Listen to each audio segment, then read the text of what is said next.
ಪ್ರೀತಿಯ ವಿದ್ಯಾರ್ಥಿಗಳೇ, ಇವತ್ತು ನಾವು ಕ್ರಿಯಾಪದಗಳು ಮತ್ತು ಕಾಲಗಳು ಅನ್ನುವಂತಹ ವ್ಯಾಕರಣ ಭಾಗವನ್ನು ನೋಡೋಣ. ಮೊದಲನೇದಾಗಿ ಕ್ರಿಯಾಪದ ಅಂದರೆ ಏನು? ನಾವಿದನ್ನು ಇಂಗ್ಲೀಷಲ್ಲಿ ವರ್ಬ್ ಅಂತ ಹೇಳ್ತೀವಲ್ಲ, ಯಾವುದೇ ಕೆಲಸ ಕ್ರಿಯೆ ಅಥವಾ ಸ್ಥಿತಿಯನ್ನು ಸೂಚಿಸುತ್ತೆ. ಕೆಲಸ, ಈಗ ಓಡಿದನು, ಓಡುವುದು ಒಂದು ಕ್ರಿಯೆ ಅಲ್ವಾ? ಹಾಗೆ ಓದಿದನು ಅಂದರೆ ಓದುವ ಕ್ರಿಯೆಯನ್ನು ಸೂಚಿಸುತ್ತೆ. ತಿಂದನು ಅಂದರೆ ತಿನ್ನುವ ಕ್ರಿಯೆಯನ್ನು ಸೂಚಿಸ್ತದೆ. ಹೀಗೆ ಯಾವುದೇ ಕೆಲಸ ಅಥವಾ ಕ್ರಿಯೆಯನ್ನು ಸೂಚಿಸುವ ಪದಗಳಿಗೆ ಅದನ್ನು ನಾವು ಕ್ರಿಯಾಪದಗಳು ಅಂತ ಹೇಳ್ತೀವಿ. ಈ ಎಲ್ಲ ಕ್ರಿಯಾಪದಗಳು ಒಂದು ಮೂಲ ಧಾತುವಿನಿಂದ ಪ್ರಾರಂಭ ಆಗುತ್ತೆ. ಉದಾಹರಣೆಗೆ ಓಡಿದನು ಅನ್ನೋದ್ರ ಮೂಲ ಧಾತು ಏನಿದೆ ಓಡು ಅಂತ. ಈ ಓಡು ಅನ್ನುವ ಧಾತುವಿನಿಂದಾಗಿ ನಾವು ಭೂತಕಾಲದ ಕ್ರಿಯಾಪದಗಳು, ಭವಿಷ್ಯತ್ ಕಾಲದ ಕ್ರಿಯಾಪದಗಳು, ಹಾಗೆ ಸಂಭಾವನಾರ್ಥಕ ಕ್ರಿಯಾಪದಗಳು ಅಂತ ಬೇರೆ ಬೇರೆ ರೀತಿಯ ಕ್ರಿಯಾಪದಗಳನ್ನು ನಾವು ಈ ಮೂಲ ಧಾತುವಿನಿಂದ ಸೃಷ್ಟಿ ಮಾಡ್ತೀವಿ. ಈಗ ನಾವಿಲ್ಲಿ ಕಾಲವನ್ನು ನೋಡ್ತೀವಿ. ಕಾಲ ಅಂದರೆ ಏನು? ಒಂದು ಕ್ರಿಯೆಯ ಸಮಯವನ್ನು ತಿಳಿಸ್ತದೆ. ಈಗ ನಮಗೆ ಗೊತ್ತು, ಕ್ರಿಯಾಪದ ಅಂದರೆ ಯಾವುದಾದ್ರೂ ಕ್ರಿಯೆಯನ್ನು ಸೂಚಿಸುತ್ತೆ. ಆ ಕ್ರಿಯೆ ಯಾವ ಸಮಯದಲ್ಲಾಯಿತು, ಯಾವ ಕಾಲದಲ್ಲಿ ಆಯಿತು ಅನ್ನೋದನ್ನು ಕಾಲ ಸೂಚಿಸುತ್ತೆ. ಹಿಂದೆ ನಡೆದು ಹೋಗಿರುವ ಕ್ರಿಯೆಯನ್ನು ನಾವು ಭೂತಕಾಲ ಅಂತ ಹೇಳ್ತೀವಿ. ಈಗ ನಡೆಯುತ್ತಾ ಇರುವಂಥ ಕ್ರಿಯೆಯನ್ನು ನಾವು ವರ್ತಮಾನ ಕಾಲ ಅಂತ ಹೇಳ್ತೀವಿ. ಮುಂದೆ ನಡೆಯಲಿರುವ ಕ್ರಿಯೆಯನ್ನು ನಾವು ಭವಿಷ್ಯತ್ ಕಾಲ ಅಂತ ಹೇಳ್ತೀವಿ. ಉದಾಹರಣೆಗೆ ನಾವಿಲ್ಲಿ ಓಡು ಅನ್ನುವ ಧಾತುವಿನಿಂದ ತಗೊಂಡಿದ್ದೀವಿ. ಓಡಿದನು, ಈಗ ರಾಮನು ಓಡಿದನು ಅಂದರೆ ಅವನು ನಿನ್ನೆ ಯಾವುದೋ ಒಂದು ಸ್ಪರ್ಧೆ ಇರಬಹುದು, ಆ ಸ್ಪರ್ಧೆಯಲ್ಲಿ ರಾಮನು ಓಡಿದನು ಅಂತ. ಇವತ್ತು ಒಂದು ಓಟದ ಸ್ಪರ್ಧೆ ಇದೆ, ಈಗ ವರ್ತಮಾನ ಕಾಲದಲ್ಲಿ ರಾಮ ಓಡುತ್ತಾನೆ. ಈಗ ನಾಳೆ ಸ್ಪರ್ಧೆ ಇದೆ ಅಂದರೆ ಭವಿಷ್ಯತ್ ಕಾಲದಲ್ಲಿ ಅದನ್ನು ನಾವು ರಾಮ ಓಡುವನು ಅಂತ ಹೇಳ್ತೀವಿ. ಆಯ್ತಾ? ಓಡಿದನು, ಓಡುತ್ತಾನೆ, ಓಡುವನು. ಇದು ಓಡು ಧಾತುವಿನ ಮೇಲೆ ಬೇರೆ ಬೇರೆ ಕಾಲಗಳಲ್ಲಿ ಹೇಗೆ ಬದಲಾವಣೆ ಆಗುತ್ತೆ ಅಂತ. ಹಾಗೆ ಪ್ರತಿಯೊಂದು ಧಾತುವು ಬೇರೆ ಬೇರೆ ಕಾಲದಲ್ಲಿ ಅದರ ರೂಪವನ್ನು ಬದಲಾಯಿಸುತ್ತೆ. ಹೇಗೆ ಇದನ್ನು ನಾವು ಹೇಗೆ ತಿಳ್ಕೊಳ್ಳೋದು ಅಂತ ನೋಡೋಣ.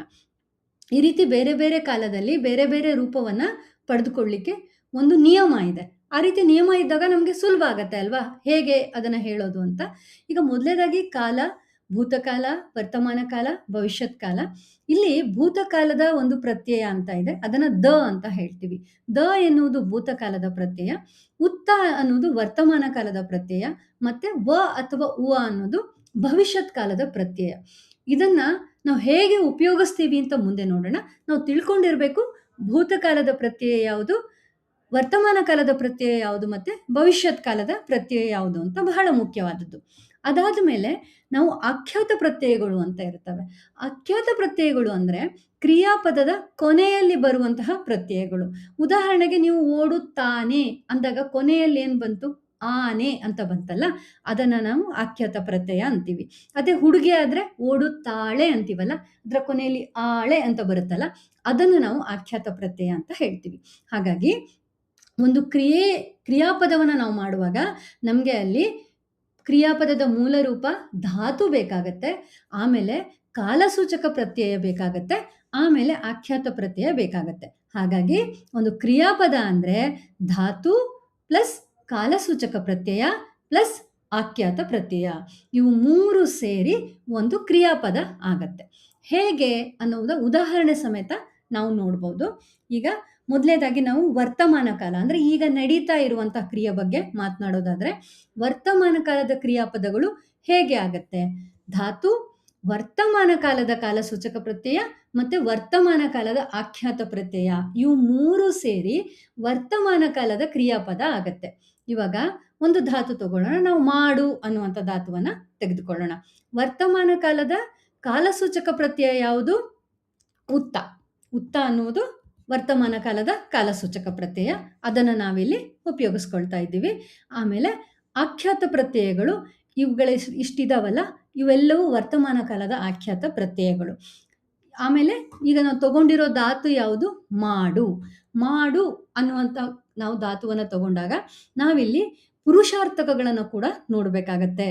ಈ ಒಂದು ಬೇರೆ ಬೇರೆ ಕಾಲದ ಕ್ರಿಯಾಪದಗಳನ್ನು ಮಾಡುವಾಗ ಪುರುಷಾರ್ಥಕ ನಾವು ನೋಡೋದಾದರೆ ಕನ್ನಡದಲ್ಲಿ ನಾನು ಮತ್ತು ನಾವು ಅನ್ನೋದು ಉತ್ತಮ ಪುರುಷ.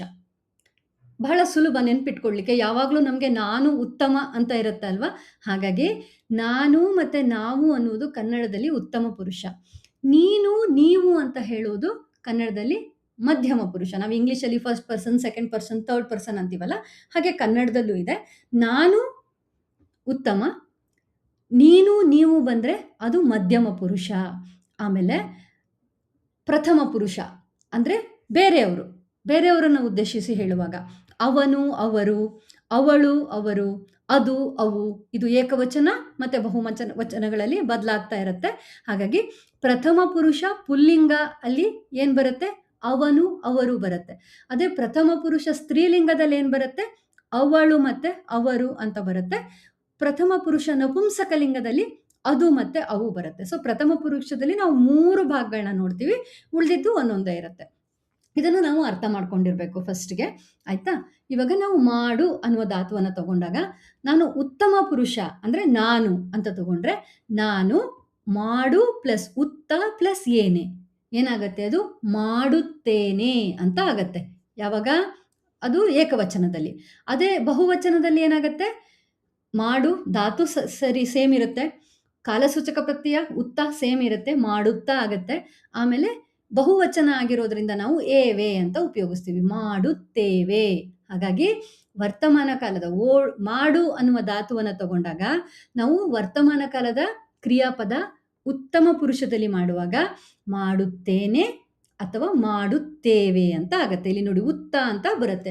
ನಿಮಗೆ ಪರೀಕ್ಷೆಯಲ್ಲಿ ಕೊಟ್ಟಾಗ್ಲೂ ಯಾವಾಗ ಉತ್ತ ಅಂತ ಕಾಣಿಸುತ್ತೆ ಅದು 100% ನೀವು ವರ್ತಮಾನ ಕಾಲದ ಕ್ರಿಯಾಪದ ಅಂತ ಹೇಳ್ಬೋದು. ಹಾಗೇನೆ ಇವಾಗ ಅದೇ ನಾವು ಮಧ್ಯಮ ಪುರುಷದಲ್ಲಿ ತಗೊಂಡ್ರೆ ಏನಾಗುತ್ತೆ? ನೀನು, ನೀವು ಅಂತ, ಆಯ್ತಾ? ನೀನು ಮಾಡು ಉತ್ತ ಈಯೆ ಅಂದರೆ ನೀನು ಮಾಡುತ್ತೀಯೇ ಅಂತ ಆಗತ್ತೆ. ಬಹುವಚನ ಅಂತಾದರೆ ನೀವು ಮಾಡುತ್ತೀರಿ ಅಂತ ಆಗತ್ತೆ, ಆಯ್ತಾ? ಧಾತು ಸೇಮ್ ಇರುತ್ತೆ, ಕಾಲಸೂಚಕ ಪ್ರತ್ಯಯ ಸೇಮ್ ಇರುತ್ತೆ. ಆಖ್ಯಾತ ಪ್ರತ್ಯಯಗಳು ಬಹುವಚನನೋ ಅಥವಾ ಏಕವಚನನೋ ಅನ್ನೋದ್ರ ಮೇಲೆ ಬದಲಾವಣೆ ಆಗ್ತಾ ಹೋಗುತ್ತೆ. ಮಾಡುತ್ತೀಯೇ, ಮಾಡುತ್ತೀರಿ ಅಂತ ಆಗತ್ತೆ. ಅದೇ ನಾವು ಪ್ರಥಮ ಪುರುಷ ಪುಲ್ಲಿಂಗ ಅಂದರೆ ಅವನು ಅಂತ ತಗೊಂಡ್ರೆ ಅವನು ಮಾಡುತ್ತಾನೆ, ಮಾಡು ಪ್ಲಸ್ ಉತ್ತ ಪ್ಲಸ್ ಆನೆ, ಮಾಡುತ್ತಾನೆ ಅಂತ ಆಗತ್ತೆ. ಬಹುವಚನ ಅಂದಾಗ ಮಾಡುತ್ತಾರೆ ಅಂತ ಆಗತ್ತೆ. ಹಾಗೇನೆ ನಾವು ಪ್ರಥಮ ಪುರುಷ ಸ್ತ್ರೀಲಿಂಗ ತಗೊಂಡಾಗ ಸೇಮ್ ಮಾಡು ಪ್ಲಸ್ ಉತ್ತ, ಆನೆ ಬದಲಿಗೆ ಆಳೆ ಬರುತ್ತೆ, ಸ್ತ್ರೀಲಿಂಗ ಅಲ್ವಾ, ಮಾಡುತ್ತಾಳೆ ಅಂತ ಆಗತ್ತೆ. ಬಹುವಚನ ಸೇಮ್ ಇರುತ್ತೆ, ಮಾಡುತ್ತಾರೆ ಅಂತ ಆಗತ್ತೆ. ಹಾಗೇನೆ ನಾವು ನಪುಂಸಕ ಲಿಂಗವನ್ನು ತಗೊಂಡ್ರೆ ಓಕೆ, ಮಾಡು ಪ್ಲಸ್ ಉತ್ತ ಪ್ಲಸ್ ಅದೇ ಮಾಡುತ್ತದೆ ಅಂತ ಆಗತ್ತೆ, ಆಯ್ತಾ? ಹಾಗೇನೆ ಬಹುವಚನ ಬಂದರೆ ಮಾಡುತ್ತವೆ ಅಂತ ಆಗತ್ತೆ. ಈಗ ಅವಳು, ನಾನು ಊಟ ಮಾಡುತ್ತೇನೆ, ನಾವು ಊಟ ಮಾಡುತ್ತೇವೆ ವರ್ತಮಾನ ಕಾಲ. ನೀನು ಊಟ ಮಾಡುತ್ತೀಯೇ, ಹಾಗೆ ಬಹುವಚನ ಇದ್ದರೆ ನೀವು ಊಟ ಮಾಡುತ್ತೀರಿ ಅಂತ ಆಗತ್ತೆ. ಅದೇ ಪ್ರಥಮ ಪುರುಷ ಪುಲ್ಲಿಂಗ ಆಗಿದ್ದರೆ ಅವನು ಅಥವಾ ರಾಮನು ಯಾರೇ ಆಗಿರಲಿ ಅವನು ಊಟ ಮಾಡುತ್ತಾನೆ. ಅದು ಬಹುವಚನ ಆಗಿದ್ದರೆ ಅವರು ಊಟ ಮಾಡುತ್ತಾರೆ ಆ ಥರ ಆಗತ್ತೆ. ಹಾಗೆ ಸ್ತ್ರೀಲಿಂಗ ಆಗಿದ್ದರೆ ಸೀತಾ ಅಥವಾ ಅವಳು ಯಾರೇ ಆಗಿದ್ರೂ ಸೀತಾ ಊಟ ಮಾಡುತ್ತಾಳೆ, ಅವರು ಊಟ ಮಾಡುತ್ತಾರೆ ಆ ಥರ ಆಗತ್ತೆ. ಅದೇ ನಪುಂಸಕಲಿಂಗ ಅಂತ ಆಗಿದ್ರೆ ಯಾವುದೋ ಪ್ರಾಣಿಯನ್ನು ಆ ಥರದ್ದು ನೋಡಿ ಹೇಳ್ತಾ ಇದ್ರೆ ನಾವು ಅದನ್ನು ಮಾಡುತ್ತದೆ ಅಥವಾ ಮಾಡುತ್ತವೆ. ಈಗ ನಾಯಿಯು ನಿದ್ದೆ ಮಾಡುತ್ತದೆ ಅಥವಾ ನಾಯಿಗಳು ನಿದ್ದೆ ಮಾಡುತ್ತವೆ ಆ ಥರ ಬರುತ್ತೆ. ಗೊತ್ತಾಯ್ತಲ್ಲ ವರ್ತಮಾನ ಕಾಲದ ಕ್ರಿಯಾಪದಗಳನ್ನು ಹೇಗೆ ಮಾಡೋದು ಅಂತ. ಹಾಗೆ ಬೇರೆ ಬೇರೆ ಧಾತುಗಳಿಗೂ ಕೂಡ ಅದೇ ಥರ ಮಾಡೋದು. ಹೋಗು ಅಂದರೂ ಕೂಡ ಹೋಗು ಉತ್ತ ಏನೇ, ಹೋಗುತ್ತೇನೆ, ನಾನು ಹೋಗುತ್ತೇನೆ, ನಾವು ಹೋಗುತ್ತೇವೆ ಆ ಥರ ಆಗ್ತಾ ಹೋಗುತ್ತೆ.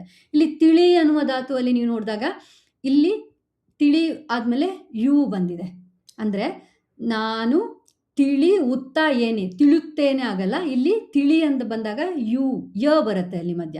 ಸೊ ತಿಳಿಯುತ್ತೇನೆ, ತಿಳಿಯುತ್ತೇವೆ ಆ ಥರ ಬದಲಾವಣೆ ಆಗುತ್ತೆ. ಇದೇ ಥರ ನಿಮಗೆ ಯಾವುದೇ ಧಾತು ಕೊಟ್ಟರೂ ಕೂಡ ನೀವು ಯಾವುದನ್ನು ಸೇರಿಸ್ಬೇಕು? ಧಾತು ಮೊದಲು, ಆಮೇಲೆ ಕಾಲಸೂಚಕ ಪ್ರತ್ಯಯ ಉತ್ತ ಮತ್ತು ಆಖ್ಯಾತ ಪ್ರತ್ಯಯ ಬೇರೆ ಬೇರೆ ಪುರುಷಾರ್ಥಗಳಲ್ಲಿ ಯಾವುದಿದೆ ಅದನ್ನು ನೋಡಿಕೊಂಡು ಪ್ರಥಮ ಪುರುಷನ, ಮಧ್ಯಮ ಪುರುಷನ ಅಥವಾ ಉತ್ತಮ ಪುರುಷನ, ಏಕವಚನನ, ಬಹುವಚನನ ಅನ್ನೋದನ್ನು ಗಮನವಿಟ್ಟು ನೋಡಿ ಅದರ ಪ್ರಕಾರ ನೀವು ಈ ರೀತಿ ಕ್ರಿಯಾಪದಗಳನ್ನು ಮಾಡ್ಕೊಳ್ಬೋದು ಮತ್ತು ಗುರುತಿಸ್ಬೋದು. ಇದು ವರ್ತಮಾನ ಕಾಲದ ಕ್ರಿಯಾಪದಗಳು. ಈಗ ನಾವು ಭವಿಷ್ಯತ್ ಕಾಲದ ಕ್ರಿಯಾಪದಗಳನ್ನು ನೋಡೋಣ. ಭವಿಷ್ಯತ್ ಕಾಲ ಅಂದರೆ ಮುಂದೆ ನಡೆಯಲಿರುವುದನ್ನು ಹೇಳುತ್ತೆ. ಧಾತು ಪ್ಲಸ್ ಭವಿಷ್ಯತ್ ಕಾಲದ ಸೂಚಕ ಪ್ರತ್ಯಯ ಪ್ಲಸ್ ಭವಿಷ್ಯತ್ ಕಾಲದ ಆಖ್ಯಾತ ಪ್ರತ್ಯಯಗಳು. ಭವಿಷ್ಯತ್ ಕಾಲ ಸೂಚಕ ಪ್ರತ್ಯಯ ಯಾವುದು? ವ ಅಥವಾ ಉವ. ಯಾವುದು ಯಾವಾಗ ಬರುತ್ತೆ ಅಂತ ಹೇಳ್ತೀನಿ. ಮತ್ತು ಅದರ ಆಖ್ಯಾತ ಪ್ರತ್ಯಯಗಳನ್ನು ಕೊಟ್ಟಿದ್ದೀನಿ. ಇಲ್ಲೂ ಕೂಡ ಮಾಡು ಅನ್ನುವಂತಹ ಒಂದು ಧಾತುವನ್ನು ತಗೊಂಡ್ರೆ ಉತ್ತಮ ಪುರುಷ ನಾನು ಮಾಡು ಪ್ಲಸ್ ವ ಪ್ಲಸ್ ಎನು, ಮಾಡುವ ಎನು, ಮಾಡುವೆನು ಅಂತ ಆಗತ್ತೆ. ಅದೇ ಬಹುವಚನ ಅಂತಾದರೆ ಮಾಡುವೆವು ಅಂತ ಆಗತ್ತೆ. ಹಾಗೆಯೇ ನಾನು ಮಧ್ಯಮ ಪುರುಷ ನೀನು ಅಂತ ತಗೊಂಡ್ರೆ ನೀನು ಮಾಡು ಪ್ಲಸ್ ವ ಮಾಡುವ ಪ್ಲಸ್ ಎ, ನೀನು ಮಾಡುವೆ ಅಂತ ಆಗತ್ತೆ. ಅದೇ ಬಹುವಚನ ಆದರೆ ಮಾಡು ಪ್ಲಸ್ ವ ಪ್ಲಸ್ ಇರಿ, ಮಾಡುವಿರಿ ಅಂತ ಆಗತ್ತೆ. ಹಾಗೆಯೇ ನಾವು ಪ್ರಥಮ ಪುರುಷ ಪುಲ್ಲಿಂಗ ಅವನು ಅಂತ ತಗೊಂಡ್ರೆ ಅವನು ಮಾಡು ವ ಪ್ಲಸ್ ಅನು, ಮಾಡುವನು, ಅವರು ಮಾಡುವರು ಅಂತ ಆಗತ್ತೆ. ಹಾಗೆಯೇ ಪ್ರಥಮ ಪುರುಷ ಸ್ತ್ರೀಲಿಂಗದಲ್ಲಿ ಮಾಡುವಳು ಮತ್ತು ಮಾಡುವರು ಅಂತ ಆಗತ್ತೆ. ಈಗ ನಪುಂಸಕಲಿಂಗಕ್ಕೆ ಬಂದಾಗ ಏನಾಗುತ್ತೆ? ಮಾಡು ಪ್ಲಸ್ ವ ಮಾಡುವ, ಅದು ಸರಿ ಇದೆ. ಇಲ್ಲಿ ಆಖ್ಯಾತ ಪ್ರತ್ಯಯಗಳು 2 ರೀತಿ ಬರಬಹುದು. 2 ಸರಿಯಾದ ಫಾರ್ಮ್ಗಳು ಕನ್ನಡದಲ್ಲಿ ಉಪಯೋಗಿಸ್ಲಿಕ್ಕೆ. ಈಗ ಮಾಡು ಪ್ಲಸ್ ವ ಮಾಡುವ ಪ್ಲಸ್ ಅದು ಅಂದರೆ ಮಾಡುವುದು ಅಂತ ಆಗತ್ತೆ. ಅದನ್ನೇ ಮಾಡುವ ಆದಮೇಲೆ ಉದು ಅಂತ ಉಪಯೋಗಿಸಿದ್ರೆ ಮಾಡುವುದು ಅಂತ ಆಗತ್ತೆ. ಅದು ನಿದ್ದೆ ಮಾಡುವುದು, ಅದು ನಿದ್ದೆ ಮಾಡುವುದು, 2 ಹೇಳ್ಬೋದು. 2 ಸರಿಯಾದ ಫಾರ್ಮ್ಗಳು, ಆಯಿತಾ? ಹಾಗೆಯೇ ಬಹುವಚನ ತಗೊಂಡ್ರೆ ಮಾಡುವ ಅವು, ಮಾಡುವವು ಅಂತ ಆಗತ್ತೆ. ಮಾಡುವ ಹೂವು ಅಂತಲೂ ಉಪಯೋಗಿಸಿದಾಗ ಏನಾಗುತ್ತೆ? ಮಾಡುವುವು ಅಂತ ಆಗತ್ತೆ, ಆಯಿತಾ? ಇಲ್ಲಿ ನಮಗೆ ಆಖ್ಯಾತ ಪ್ರತ್ಯಯಗಳು 2 ರೀತಿ ಉಪಯೋಗಿಸ್ಲಿಕ್ಕೆ ಸಾಧ್ಯತೆ ಇದೆ. 2 ಕನ್ನಡದಲ್ಲಿ ಉಪಯೋಗಿಸ್ಬೋದಾದಂಥ ಸರಿಯಾದ ಫಾರ್ಮ್ಗಳಾಗಿವೆ, ಆಯಿತಾ? ಅದೇ ನಾವು ಬೇರೆ ಧಾತುಗಳನ್ನ ತಗೊಂಡಾಗ ಹೋಗು, ಹೋಗುವೆನು, ಹೋಗುವೆವು, ಈ ಥರ ಹೋಗುವೆ, ಹೋಗು ಪ್ಲಸ್ ವ ಪ್ಲಸ್ ಎ, ಹೋಗುವೆ ಈ ಥರ ಆಗತ್ತೆ. ಹೋಗುವಿರಿ ಈ ಥರ ಆಗತ್ತೆ. ಇದು ಸಿಮಿಲರ್ ಇದೆ. ಮಾಡು ಮತ್ತು ಹೋಗು ಹೆಚ್ಚು ಕಡಿಮೆ ಒಂದೇ ಥರ ಬರುತ್ತೆ. ಈಗ ತಿಳಿ ಅನ್ನುವಂಥ ಧಾತುವನ್ನು ತಗೊಂಡಾಗ ಇಲ್ಲಿ ನಾವು ತಿಳಿ ಪ್ಲಸ್ ವ ಅಲ್ಲ, ತಿಳಿ ಪ್ಲಸ್ ಉವ, ಇಲ್ಲಿ ಉವ ಇತ್ತಲ್ಲ ಅದನ್ನು ಉಪಯೋಗಿಸ್ತೀವಿ. ಯಾಕಂದರೆ ನಾವು ತಿಳಿವೆನು ಅಂತ ಹೇಳಲ್ಲ, ಮಾತಾಡುವಾಗ ತಿಳಿಯುವೆನು ಅಂತ ಹೇಳ್ತೀವಿ, ಆಯಿತಾ? ಹಾಗಾಗಿ ಇಲ್ಲಿ ವ ಬದಲಿಗೆ ಉವ ಅನ್ನೋದು ಉಪಯೋಗ ಆಗಿದೆ. ಯಾವಾಗ ಈ ಉವ ಅನ್ನೋದು ಉಪಯೋಗ ಆಗುತ್ತೆ? ತಿಳಿ, ನಡೆ ಇತ್ಯಾದಿ ಏಕಾರ ಅಂತ ಮತ್ತು ಈಕಾರ ಅಂತ. ತಿಳಿ ಅನ್ನೋದು ಈಕಾರದಿಂದ ಈ ಅಲ್ವಾ, ಈಕಾರದಿಂದ ಎಂಡ್ ಆಗಿದೆ. ಹಾಗೆ ನಡೆ ಅಂತ ಹೇಳಿದರೆ ಅದು ಏಕಾರದಿಂದ ಎಂಡ್ ಆಗುತ್ತೆ ಅಲ್ವಾ. ಆ ಥರದ ಧಾತುಗಳಿದ್ದಾಗ ಅದರಲ್ಲಿ ನಾವು ವ ಬದಲಿಗೆ ಉವ ಅನ್ನು ಉಪಯೋಗಿಸ್ತೀವಿ. ಈಗ ತಿಳಿಯುವ, ತಿಳಿಯುವ ಅಂತಾಯಿತು. ಅದೇ ನಡೆ ಅಂತಾಗಿದ್ರೂ ಕೂಡ ನಡೆಯುವ ಅಂತ ಆಗ್ತಿತ್ತಲ್ವಾ. ನಡೆ ಪ್ಲಸ್ ಉವ ಅದು ನಡೆಯುವ. ಹಾಗಾಗಿ ಏಕಾರ ಅಂತ ಅಥವಾ ಈಕಾರ ಅಂತ ಧಾತುಗಳಿದ್ದರೆ ಆವಾಗ ನಾವು ವ ಬದಲಿಗೆ ಉವ ಅನ್ನುವಂಥ ಕಾಲಸೂಚಕ ಪ್ರತ್ಯಯವನ್ನು ಉಪಯೋಗಿಸ್ತೀವಿ. ಹಾಗಾಗಿ ಇದು ತಿಳಿಯುವೆನು, ತಿಳಿಯುವೆವು ಅಂತ ಆಗತ್ತೆ ಉತ್ತಮ ಪುರುಷದಲ್ಲಿ. ಮಧ್ಯಮ ಪುರುಷದಲ್ಲಿ ತಿಳಿ ಪ್ಲಸ್ ಉವ ತಿಳಿಯುವೆ ಅಂದರೆ ತಿಳಿಯುವೆ ಅಂತ ಆಗತ್ತೆ. ಹಾಗೆ ಬಹುವಚನದಲ್ಲಿ ತಿಳಿಯುವಿರಿ ಅಂತ ಆಗುತ್ತೆ. ನಾವಿಲ್ಲಿ ನಪುಂಸಕಲಿಂಗಕ್ಕೆ ಬಂದರೆ ಮತ್ತೆ ಪುನಃ ವ ಅನ್ನೋ ಯೂಸ್ ಮಾಡ್ತೀವಿ. ಅದ್ರ ಜೊತೆ ನಮ್ಮ ಆಖ್ಯಾತ ಪ್ರತ್ಯಯ ಅದೂ ಆಗ್ಬೋದು, ಉದೂ ಆಗ್ಬೋದು. ಹಾಗಾಗಿ ಏನಾಗುತ್ತೆ? ಅದು ತಿಳಿಯುವುದು, ತಿಳಿಯುವುದು 2 ಕೂಡ ವ್ಯಾಲಿಡ್ ಫಾರ್ಮ್ಸು. ಹಾಗೆ ಬಹುವಚನದಲ್ಲಿ ಆದರೆ ತಿಳಿಯುವವು, ತಿಳಿಯುವುವು ಅಂತ ಆಗತ್ತೆ ಪ್ರಥಮ ಪುರುಷ ನಪುಂಸಕಲಿಂಗಕ್ಕೆ ಬಂದಾಗ. ಅರ್ಥ ಆಯ್ತಲ್ಲ? ಇದು ಭವಿಷ್ಯತ್ ಕಾಲದ ಕ್ರಿಯಾಪದಗಳನ್ನು ಹೇಗೆ ಮಾಡೋದು ಅಂತ ಹೆಚ್ಚು ಕಡಿಮೆ ಎಲ್ಲನೂ ಅರ್ಥ ಆಗುತ್ತೆ. ಮತ್ತು ರೂಲ್ಸ್ ಪ್ರಕಾರ ಹೋಗುತ್ತೆ ಹೇಗೆ ಇದನ್ನು ಮಾಡಬೇಕು ಅಂತ. ಪರೀಕ್ಷೆಯಲ್ಲಿ ನಿಮಗೆ ಭವಿಷ್ಯತ್ ಕಾಲದ ಕ್ರಿಯಾಪದಗಳನ್ನು ಕೊಟ್ಟು ಇದು ಯಾವ ಕಾಲ ಅಂತ ಕೇಳ್ಬೋದು, ಅಥವಾ ಯಾವುದೋ ಒಂದು ವಾಕ್ಯವನ್ನು ಕೊಟ್ಟು ಇದನ್ನು ಭವಿಷ್ಯತ್ ಕಾಲಕ್ಕೆ ಬದಲಾವಣೆ ಮಾಡಿ ಅಂತ ಹೇಳ್ಬೋದು. ಆವಾಗ ಮೊದಲನೇದಾಗಿ ನೀವು ಕ್ರಿಯಾಪದವನ್ನು ಬದಲಾವಣೆ ಮಾಡಿದಾಗ ಸರಿ ಹೋಗುತ್ತೆ ಅದು, ಆಯಿತಾ? ಇವಾಗ ಮುಂದೆ ನಾವು ಭೂತಕಾಲದ ಕ್ರಿಯಾಪದಗಳನ್ನು ನೋಡೋಣ. ಭೂತಕಾಲ ಅಂದರೆ ಆಗಲೇ ನಡೆದು ಹೋಗಿರುವಂಥದ್ದು. ಇಲ್ಲಿ ಕೂಡ ಧಾತು ಪ್ಲಸ್ ಭೂತಕಾಲದ ಸೂಚಕ ಪ್ರತ್ಯಯ ಮತ್ತು ಭೂತಕಾಲದ ಆಖ್ಯಾತ ಪ್ರತ್ಯಯಗಳು. ಭೂತಕಾಲ ಸೂಚಕ ಪ್ರತ್ಯಯ ಯಾವುದು? ದ ಅನ್ನುವುದು ಭೂತಕಾಲವನ್ನು ಸೂಚಿಸ್ತದೆ. ಈಗ ಮತ್ತೆ ಪುನಃ ಇಲ್ಲಿ ನಾವು ತಿಳಿ ಅನ್ನುವ ಧಾತುವನ್ನು ತಗೊಂಡ್ರೆ ತಿಳಿ ಪ್ಲಸ್ ದ ಪ್ಲಸ್ ಏನು, ತಿಳಿದೆನು ಅಂತ ಆಗುತ್ತೆ. ಅದು ಬಹುವಚನದಲ್ಲಾದರೆ ತಿಳಿದೆವು ಅಂತ ಆಗುತ್ತೆ. ಹಾಗೆಯೇ ನೀನು ತಿಳಿದೆ ಅಂತ ಆಗುತ್ತೆ. ತಿಳಿ ಪ್ಲಸ್ ದ ಪ್ಲಸ್ ಎ ತಿಳಿದೆ. ನೀವು ತಿಳಿದಿರಿ, ತಿಳಿ ಪ್ಲಸ್ ದ ಪ್ಲಸ್ ಇರಿ ತಿಳಿದಿರಿ ಅಂತ ಆಗುತ್ತೆ. ಹಾಗೆ ಬೇರೆ ಬೇರೆ ಕಾಲದ ಇದನ್ನು ನೀವು ಮಾಡ್ಕೊಂಡು ಹೋಗ್ಬೋದು. ಈಗ ಇಲ್ಲಿ ಮಾಡು ಅನ್ನುವಂತಹ ಧಾತುವನ್ನು ನೋಡಿದ್ರೆ, ಈಗ ಮಾಡು ಪ್ಲಸ್ ದ ಪ್ಲಸ್ ಏನು ಮಾಡುವುದನ್ನು ಅಂತ ಆಗಲ್ಲ, ಅದು ಮಾಡಿದೆನು ಅಂತ ಆಗತ್ತೆ. ಇದನ್ನು ನೀವು ಗಮನಿಸ್ಕೊಳ್ಬೇಕು ಆಯ್ತಾ. ಡು ಇದ್ದಾಗ ಏನಾಗತ್ತೆ, ಅದು ಇಲ್ಲಿ ಡಿ ಆಗತ್ತೆ. ದ ಬರುತ್ತೆ ಕಾಲಸೂಚಕ ಕರೆಕ್ಟ್, ಬಟ್ ಈ ಡು ಧಾತುವಿನಲ್ಲಿರುವಂಥ ಡು ಇತ್ತಲ್ವಾ ಉಕಾರ ಅಂತ ಆಗಿದ್ದು, ಅದು ಡಿ ಅಂತ ಆಗತ್ತೆ. ಅದೇ ರೀತಿ ಹಾಡು, ಬೇಡು, ಕಾಡು ಈ ಎಲ್ಲ ವರ್ಡ್ಗಳಲ್ಲಿಯೂ ಕೂಡ ಡು ಇರೋದು ನಾವಿಲ್ಲಿ ಕ್ರಿಯಾಪದವನ್ನು ಮಾಡುವಾಗ ಅದು ಡಿ ಆಗ್ಬಿಡತ್ತೆ. ಮಾಡಿದೆನು, ಮಾಡಿದೆವು ಅಂತ. ಅದೇ ಹಾಡು ಅಂತಿದ್ರೆ ಹಾಡಿದೆನು ಅಂತ ಆಗ್ತಿತ್ತು, ಮತ್ತೆ ಹಾಡಿದೆವು ಅಂತ ಆಗ್ತಾ ಇತ್ತು. ಅದಕ್ಕೆ ನಾನು ಉದಾಹರಣೆಗಳನ್ನು ಕೂಡ ಕೊಟ್ಟಿದ್ದೀನಿ, ನೀವು ಗಮನಿಸ್ಕೊಳ್ಳಿ. ಡು ಅಂತ ಬಂದಾಗ ಅದು ಯಾವ ರೀತಿ ಧಾತುನೇ ಬದಲಾವಣೆ ಆಗತ್ತೆ ಅಂತ ಹೇಳ್ಬಿಟ್ಟು ಆಯ್ತಾ. ಈಗ ಕಾಣು ಅನ್ನುವಂಥ ಧಾತು, ಕಾಣು ಧಾತು ಬಂದಾಗ ಏನಾಗುತ್ತೆ, ಕಾಣು ಪ್ಲಸ್ ದ ಪ್ಲಸ್ ಏನು ಕಾಣುವುದೇನು ಅಂತ ಆಗತ್ತಾ, ಇಲ್ಲ, ಅದು ಕಂಡೆನು ಅಂತ ಆಗತ್ತೆ. ಈ ಭೂತಕಾಲದಲ್ಲಿ ನಾನು ಕೊನೆಯಲ್ಲಿ ಇಟ್ಟಿದ್ದೆ ಈ ಕಾರಣಕ್ಕಾಗಿ, ಯಾಕಂದರೆ ಬಹಳ ವ್ಯತ್ಯಾಸಗಳಿವೆ ಇಲ್ಲಿ. ಏನು ವ್ಯಾಕರಣದ ರೂಲ್ಸ್ ಇದೆ ಅದನ್ನು ಮೀರಿ ಬಹಳ ವ್ಯತ್ಯಾಸಗಳು ಕಂಡು ಬರ್ತವೆ. ಹಾಗಾಗಿ ಅದರದ ಪಾಸಿಬಿಲಿಟಿ ಎಲ್ಲಾನು ನಿಮಗೆ ಕೊಡೋಣ, ನಿಮಗೆ ಸಹಾಯ ಆಗಲಿ ಅಂತ ನಾನು ಇದನ್ನ ಕೊನೆಯಲ್ಲಿ ಇಟ್ಟು ಹೇಳ್ತಾ ಇದ್ದೀನಿ. ಕಾಣು ಅನ್ನೋದು ಇಲ್ಲಿ ಕಂಡೆನು ಅಥವಾ ಕಂಡೆವು ಅಂತ ಆಗತ್ತೆ. ಹಾಗೇನೆ ಕಾಣು ಪ್ಲಸ್ ದ ಪ್ಲಸ್ ಇಲ್ಲಿ ದ ಲೋಪ ಆಗಿ ಹೋಗ್ಬಿಡತ್ತೆ, ಸಿಗಲ್ಲ ನಮಗೆ.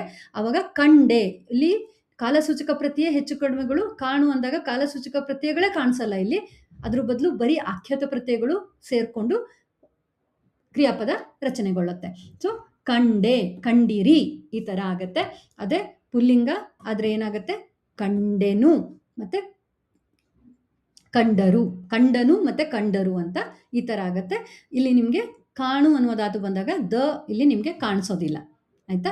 ಹಾಗೆ ಇರು ಅನ್ನೋ ಧಾತು ಬಂದಾಗಲೂ ಕೂಡ ನೀವು ಬದಲಾವಣೆ ಆಗೋದನ್ನು ನೋಡು. ಇರು ಅನ್ನೋದು ದ ಬರುತ್ತೆ, ರ ಕಾಣಿಸೋದಿಲ್ಲ ನಿಮಗೆ. ಇಲ್ಲಿ ಧಾತುವಿನಲ್ಲಿರುವಂಥ ರ ಮರೆಯಾಗಿ ಹೋಗುತ್ತೆ. ಇರು ಪ್ಲಸ್ ದ ಪ್ಲಸ್ ಏನು ಇದ್ದನು, ಇದ್ದೇನು ಅಥವಾ ಇದ್ದೆವು ಅಂತ ಆಗತ್ತೆ. ಅದೇ ಇರು ಪ್ಲಸ್ ದ ಪ್ಲಸ್ ಎ ಇದ್ದೆ. ಓಕೆ, ಇರು ಪ್ಲಸ್ ದ ಪ್ಲಸ್ ಇರಿ ಇದ್ದಿರಿ, ಇಲ್ಲಿ ದ ಬರುತ್ತೆ ಕಾಣುತ್ತೆ ನೀವು ಆಯ್ತಾ. ರು ಇರು ಅನ್ನೋದು ಇಲ್ಲಿ ಅಲ್ಲಿ ದ ರು ಬದಲಿಗೆ ನಾವು ಅದು ಲೋಪ ಆಗೋಗುತ್ತೆ. ರು ಕಾಣಿಸೋದೇ ಇಲ್ಲ ನಮಗೆ. ಇಲ್ಲಿ ದ ಪ್ಲಸ್ ಏನು ಇದ್ದೇನು ಆ ಥರ ಆಗತ್ತೆ ಆಯ್ತಾ. ಇಲ್ಲಿ ಕಾಣು ಮಾಡುವಾಗ ಇಲ್ಲಿ ಕಾಲಸೂಚಕ ಪ್ರತ್ಯಯ ಕಾಣಿಸ್ತಿರ್ಲಿಲ್ಲ. ಇಲ್ಲಿ ಇರು ಮಾಡುವಾಗ ಏನಾಗುತ್ತೆ, ಇರು ಧಾತುವಿನಲ್ಲಿರುವಂಥ ರ ಕಾಣಿಸ್ತಾ ಇಲ್ಲ ನಿಮಗೆ, ಅದ್ರ ಬದಲು ದ ಮತ್ತೆ ಮಾತ್ರ ಕಾಣಿಸ್ತಾ ಇದೆ. ಇದ್ದೇನು, ಇದ್ದೀರಿ ಈ ಥರ ಆಗತ್ತೆ. ನೀವು ಗಮನಿಸ್ಕೊಳ್ಳಿ, ಇದು ಬೇರೆ ಬೇರೆ ರೀತಿಯ ಧಾತುಗಳಲ್ಲಿ ಬದಲಾವಣೆಗಳು ಈ ಥರ ಆಗ್ತಾ ಇದೆ ಅಂತ ಹೇಳ್ಬಿಟ್ಟು. ಅದಕ್ಕೆ ಸಾಕಷ್ಟು ಉದಾಹರಣೆಗಳನ್ನ ನಾನು ನಿಮಗೆ ಕೊಟ್ಟಿದ್ದೀನಿ. ಇದ್ರ ಹಿಂದೆ ಇರುವಂಥ ಸಬ್ ರೂಲ್ಗಳನ್ನ ನಾನು ನಿಮಗೆ ಎಕ್ಸ್ಪ್ಲೇನ್ ಮಾಡ್ತಾ ಹೋದ್ರೂ ನೆನ್ಪಿಟ್ಕೊಳ್ಳೋಕ್ಕೆ ಬಹಳ ಕಷ್ಟ ಆಗುತ್ತೆ. ಹಾಗಾಗಿ ನಿಮಗೆ ಉದಾಹರಣೆಗಳ ಸಮೇತ ಹೇಳ್ತಾ ಇದ್ದೀನಿ ನಾನು ಆಯಿತಾ. ಹೀಗೆ ಬೇರೆ ಈಗ ತರು ಅದೇನಾಗತ್ತೆ, ತಂದೆನು, ತಂದೆವು, ಇಲ್ಲಿ ರು ಇಂಡ್ ಆಗುತ್ತೆ, ಅದು ಕಾಣೆಯಾಗಿ ಹೋಗ್ಬಿಟ್ಟು ದ ಮಾತ್ರ ಉಳ್ಕೊಳ್ಳುತ್ತೆ. ತಂದೆನು, ತಂದೆವು, ನೀನು ತಂದೆ, ನೀವು ತಂದಿರಿ, ಅವನು ತಂದನು, ಅವರು ತಂದರು, ಅದು ತಂದಿತು, ಅವು ತಂದವು ಈ ಥರ ಆಗತ್ತೆ ತರು ಅನ್ನುವಂಥ ಧಾತು ಇದ್ದಾಗ. ಕೀಳು ಅನ್ನುವಂಥ ಧಾತು ಇದ್ದಾಗ ಇನ್ನೂ ಬದಲಾಗ ತ ಬಂದ್ಬಿಡತ್ತೆ ನೋಡಿ. ಇಲ್ಲಿ ಇವಾಗ ಕೀಳು ಪ್ಲಸ್ ದ ಪ್ಲಸ್ ಏನು, ನಾನು ಕೀಳುದೇನು ಅಂತ ಹೇಳ್ಬೋದಾ, ಇಲ್ಲ, ನಾನು ಕಿತ್ತೆನು ಅಂತ ಆಗತ್ತೆ ನೋಡಿ ಇಲ್ಲಿ ಅಲ್ವಾ. ಇದನ್ನು ನೀವು ನೆನ್ಪಿಟ್ಕೋಬೇಕು. ಹಾಗೇನೆ ಬೀಳು ಕೂಡ ಹಾಗೇನೆ, ಬೀಳುದೇನು ಆ ಥರ ಆಗೋದಿಲ್ಲ, ಬಿದ್ದೆನು. ಈಗ ಕೀಳು ಬೀಳು ಒಂದೇ ಥರ ಆಯ್ತಾ. ಇಲ್ಲಿ ಕೀಳು ಕಿತ್ತೆನು ಆದರೆ ಬೀಳು ಬಿದ್ದೆನು ಆಗ್ತಾ ಇದೆ ಆಯ್ತಾ. ಈ ಬದಲಾವಣೆಗಳನ್ನು ನೀವು ಗಮನಿಸ್ಕೊಳ್ಬೇಕು ಆಯ್ತಾ. ಇದು ನಿಮಗೆ ಕಾಲದ ಬದಲಾವಣೆ ಮಾಡಿ ಹೇಳಿ ಅಂತ ಹೇಳಿದಾಗ ಕೀಳು ಅಂತ ಅವನು ಹೂವನ್ನು ಕಿತ್ತನು ಅಂತ ಹೇಳೋದು ಏನಾಗುತ್ತೆ, ಅದು ಭೂತಕಾಲ. ಅವನು ಹೂವನ್ನು ಕಿತ್ತನು ಅನ್ನೋದನ್ನು ನಾವು ವರ್ತಮಾನ ಕಾಲದಲ್ಲಿ ಕೀಳು ಅಂತ ಬದಲು ಮಾಡ್ಕೋಬೇಕಾಗತ್ತೆ. ಅವನು ಹೂವನ್ನು ಕೀಳುತ್ತಾನೆ ಅಂತ ವರ್ತಮಾನ ಕಾಲದಲ್ಲಿ ಹೇಳಬೇಕು. ಅಥವಾ ನಿಮ್ಗೆ ಏನಾದರೂ ವರ್ತಮಾನ ಕಾಲದಲ್ಲಿ ವಾಕ್ಯ ಕೊಟ್ಟಿದ್ರೆ ಅವನು ಹೂವನ್ನು ಕೀಳುತ್ತಾನೆ, ಅದನ್ನು ನೀವು ಭೂತಕಾಲಕ್ಕೆ ಮಾಡಿ ಅಂತ ಹೇಳಿದಾಗ ಅವನು ಹೂವನ್ನು ಕಿತ್ತನು ಅಂತ ಮಾಡಬೇಕಾಗತ್ತೆ. ಹಾಗಾಗಿ ನೀವು ನೆನ್ಪಿಟ್ಕೋಬೇಕು ಈ ಫಾರ್ಮ್ಗಳನ್ನು. ಅದೇ ರೀತಿ ಕೊಡು ಅನ್ನೋದೇನಾಗುತ್ತೆ, ಇದು ಇನ್ನೊಂದು ರೂಪ ತಗೊಳುತ್ತೆ ನೋಡಿ. ಕೊಟ್ಟೆನು, ಕೊಟ್ಟೆವು ಅಂತ ಟ ಟ ಡ ಹೋಗಿ ಅದ್ರ ಬದಲು ಟಗೆ ಟ ಒತ್ತು ಬರುತ್ತೆ. ಕೊಡು ಅನ್ನುವಂತಹ ಫಾರ್ಮ್ ಇದ್ದಾಗ. ಹಾಗೇನೆ ಬಿಡು, ಸುಡು, ತೊಡು ಇವುಗಳಲ್ಲೆಲ್ಲನೂ ಇದೇ ಫಾರ್ಮ್ ಆಗುತ್ತೆ. ಸಾಕಷ್ಟು ಉದಾಹರಣೆಗಳನ್ನ ನಾನು ನಿಮ್ಗೆ ಕೊಟ್ಟಿದ್ದೀನಿ. ನೆನ್ಪಿಟ್ಕೊಳ್ಳೋದು ಮಾತ್ರ ನಿಮ್ಗೆ ಬಹಳ ಮುಖ್ಯ ಆಗತ್ತೆ ಇಲ್ಲಿ. ಹಾಗೆ ಹೋಗು ಅನ್ನೋದು ಏನಾಗತ್ತೆ? ಹೋದೆನು, ಹೋದೆವು, ಹೋದೆ, ಹೋದಿರಿ, ಈ ತರ ಬದಲಾವಣೆ ಆಗತ್ತೆ. ಈಗ ನಿಮ್ಗೆ ವರ್ತಮಾನ ಕಾಲದಲ್ಲಿರ್ಬೋದು ಅಥವಾ ಭವಿಷ್ಯತ್ ಕಾಲದಲ್ಲಿರ್ಬೋದು ಆಲ್ಮೋಸ್ಟ್ ರೂಲ್ಸ್ ಫಾಲೋ ಮಾಡ್ಕೊಂಡು ಹೋದ್ರೆ ನಿಮ್ಗೆ ಫಾರ್ಮ್‌ಗಳು ಸಿಕ್ಬಿಡತ್ತೆ. ಆದ್ರೆ ಭೂತಕಾಲದಲ್ಲಿ ಮಾತ್ರ ಬಹಳ ಡಿಫರೆಂಟ್ ಫಾರ್ಮ್‌ಗಳನ್ನ ತಗೊಳ್ತಾ ಇರೋದ್ರಿಂದ ನಾನ್ ನಿಮ್ಗೆ ಸುಮಾರು ಉದಾಹರಣೆಗಳನ್ನ ಇಲ್ಲಿ ಕೊಟ್ಟಿದ್ದೀನಿ. ನೀವು ಒಂದ್ಸಲ ನೋಡ್ಕೊಂಡು ಅರ್ಥ ಮಾಡ್ಕೊಂಡ್ರೆ ಈ ರೀತಿಯ ಪದಗಳು ಬಂದಾಗ ಪರೀಕ್ಷೆಯಲ್ಲಿ ಬದಲಾವಣೆ ಮಾಡಿ ಬರೀಲಿಕ್ಕೆ ನಿಮ್ಗೆ ಬಹಳ ಸಹಾಯ ಆಗತ್ತೆ. ಆಯ್ತಾ? ಇವಾಗ ನಮ್ಗೆ previous question paper CBSE question ಪೇಪರ್‌ಲಿ ಬಂದಿರೋಂತಹ ಕೆಲವು ಪ್ರಶ್ನೆಗಳನ್ನ ಮತ್ತೆ ಅದರ ಉತ್ತರಗಳ ಜೊತೆಯಲ್ಲಿ ನಾನು ನಿಮ್ಗೆ ಕೊಟ್ಟಿದ್ದೀನಿ. ಈಗ ಮೊದಲನೇದಿಲ್ಲಿ ಸೀತೆಯು ಸುಂದರವಾಗಿ ಬರೆಯುತ್ತಾಳೆ. ಸೀತೆಯು ಸುಂದರವಾಗಿ ಕನ್ನಡ ಬರೆಯುತ್ತಾಳೆ. ಇಲ್ಲಿ ಕ್ರಿಯಾಪದ ಯಾವುದು? ನಮ್ಗೆ ಗೊತ್ತು ಕ್ರಿಯೆಯನ್ನು ಸೂಚಿಸುವ ಪದವನ್ನ ಕ್ರಿಯಾಪದ ಅಂತ ಹೇಳ್ತೀವಿ. ಇಲ್ಲಿ ಬರೆಯುತ್ತಾಳೆ ಅನ್ನೋದು ಕ್ರಿಯಾಪದ. ಇಲ್ಲಿ ಉತ್ತ ಅನ್ನುವಂಥ ಕಾಲಸೂಚಕ ಪ್ರತ್ಯಯ ಬಂದಿದೆ. ಆದ್ರಿಂದ ಇದು ವರ್ತಮಾನ ಕಾಲವನ್ನ ಸೂಚಿಸುತ್ತೆ. ಮತ್ತೆ ಬರೆಯುತ್ತಾಳೆ ಅನ್ನೋದ್ರಲ್ಲಿ ಧಾತು ಯಾವುದು? ಬರೆ. ಇದು ಇಲ್ಲಿ ಕೇಳಿದ್ದು ಕ್ರಿಯಾಪದ ಯಾವುದು ಅಂತ ಅಷ್ಟೇನೆ. ನಾನು ಉಳಿದ ಫಾರ್ಮನ್ನ ನಿಮ್ಗೆ ಕೊಡ್ತಾ ಇದ್ದೀನಿ. ಯಾಕಂದ್ರೆ ಈ ರೀತಿಯ ಕ್ವೆಶ್ಚನ್‌ಗಳು ಧಾತುವನ್ನ ಗುರ್ತಿಸ್ಲಿಕ್ಕೆ, ಕಾಲವನ್ನ ಗುರ್ತಿಸ್ಲಿಕ್ಕೆ ಎಲ್ಲ ನಿಮ್ಗೆ ಕ್ವೆಶ್ಚನ್‌ಗಳು ಬರ್ತವೆ. ಆದ್ರಿಂದ ನಾನು ಇಲ್ಲಿ ನಿಮ್ಗೆ ಕೊಡ್ತಾ ಇದ್ದೀನಿ. ಇವಾಗ ನೋಡೋಣ ಈ ಕ್ರಿಯಾಪದದ ಧಾತು ರೂಪ ಯಾವುದು? ನೋಡು ಅನ್ನೋದು ಇದು ಕ್ರಿಯಾಪದದ ಧಾತು ರೂಪ ಆಗಿರುತ್ತೆ. ಹಾಗೆ ಕಟ್ಟೋಣ ಅನ್ನುವಂಥ ಕ್ರಿಯಾಪದದ ಧಾತು ರೂಪ ಕಟ್ಟು. ಇದು ಕಟ್ಟೋಣ ಅನ್ನೋದು ವಿದ್ಯರ್ಥಕ ಕ್ರಿಯಾಪದ. ಇದನ್ನ ನಾನು ಬೇರೆ ಒಂದು ತರಗತಿಯಲ್ಲಿ ಮಾಡಿದ್ದೀನಿ. ಅದರ ಲಿಂಕ್ ಅನ್ನ ಕೊಡ್ತೀನಿ. ಇದು ವಿದ್ಯರ್ಥಕ ಕ್ರಿಯಾಪದಗಳು, ಬೇರೆ ಬೇರೆ ಅರ್ಥಸೂಚಕ ಕ್ರಿಯಾಪದಗಳು ಯಾವುದು ಅಂತ ಅದನ್ನು ಕೂಡ ನೀವು ಗಮನಿಸ್ಕೊಳ್ಬೋದು.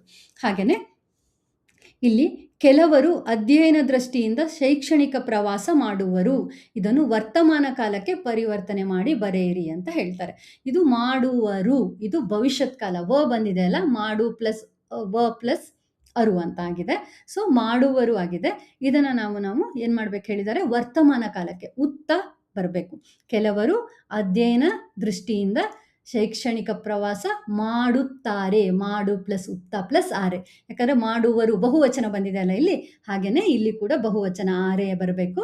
ಮಾಡು ಪ್ಲಸ್ ಉತ್ತ ಪ್ಲಸ್ ಆರೆ. ಕೆಲವರು ಅಧ್ಯಯನ ದೃಷ್ಟಿಯಿಂದ ಶೈಕ್ಷಣಿಕ ಪ್ರವಾಸವನ್ನ ಮಾಡುತ್ತಾರೆ ಅಂತ ಹೇಳ್ಬಿಟ್ಟು ನಾವು ಇದನ್ನ ಮಾಡಬೇಕು. ಆಗೋಣ ಇದರ ಧಾತು ರೂಪ ಆಗು. ಹಾಗೆ ಮಾಡೋಣ ಅನ್ನೋದು ಮಾಡು. ಇದು ನಿಮ್ಗೆ ಇಷ್ಟೊತ್ತಿಗೆ ಗೊತ್ತಿದೆ. ಕೀಳೋಣ ಈ ಪದದ ಕ್ರಿಯಾಪದ ರೂಪ.